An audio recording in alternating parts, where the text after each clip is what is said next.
as it turns out, you can completely transform your understanding of that statement to find yourself. Finding yourself.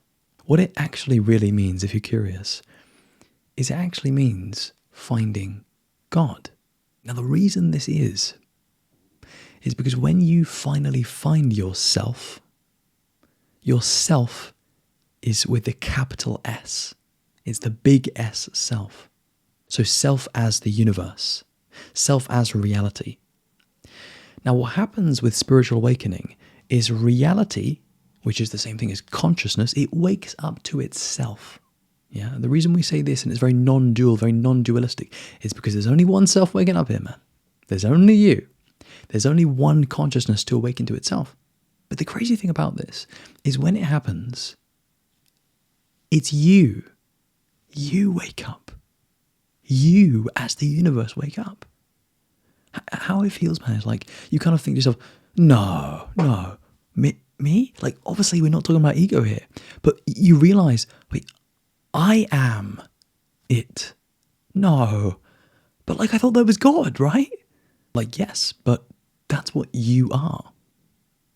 You see, you spent your whole life in your relative human identity.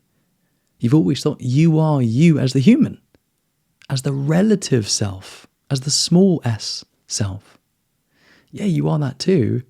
Obviously, that's illusory, so it's an illusion. So when you see through the illusion, because ultimately, it's going to come to an end, you're going to see through it. When you die, what you see you are is the big S. It's the universe. You realize on this really deep existential level, wow, I've never really known who I am. But now, having experienced this, like, I know who I am. And you'll get it. It will click. Oh, I found myself. Yeah? Because when you hit consciousness, you hit rock bottom. Like, it's important here to say, actually, though, don't think that a single awakening to consciousness, yourself as consciousness, as big as self, is it. Like, yes, it's rock bottom, but what you can realize is that awakening is like a diamond, right? So it has multiple facets. And like some you just couldn't really see because you never really even knew they were there. Maybe the diamond is, you can only see half the diamond. Maybe it's like two-dimensional. And then like you have more shifts and you're like, whoa, like there's this whole dimension of no time. Yeah, maybe you never got no time before. Or, and this will really freak you out, the facet of infinity.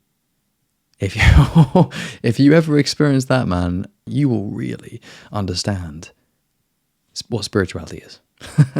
Most people have no idea about that. It's the kind of thing, man. It's like it's real. Jesus, man.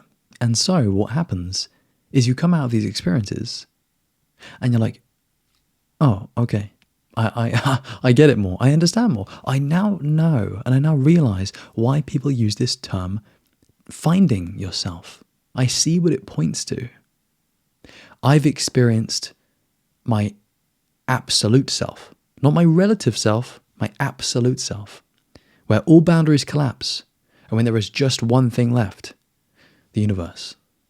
That is when you have found yourself. This is what people call spiritual awakening. This is what we mean when we talk about shifting your consciousness. This is the experience we're looking for when we're going for enlightenment and awakening. So I hope that helps you understand this phrase that people use, because it is actually really significant. It's not just something people say, it's actually pointing to the ultimate experience of you realizing who you are. When you find yourself, you find God. And when you continue to raise your consciousness and when you continue to have your spiritual awakening experiences, you will see that who's left is God. Okay, we're going to wrap things up there. My friend, hope this has helped you. Lots of love. Take care. And as always, peace.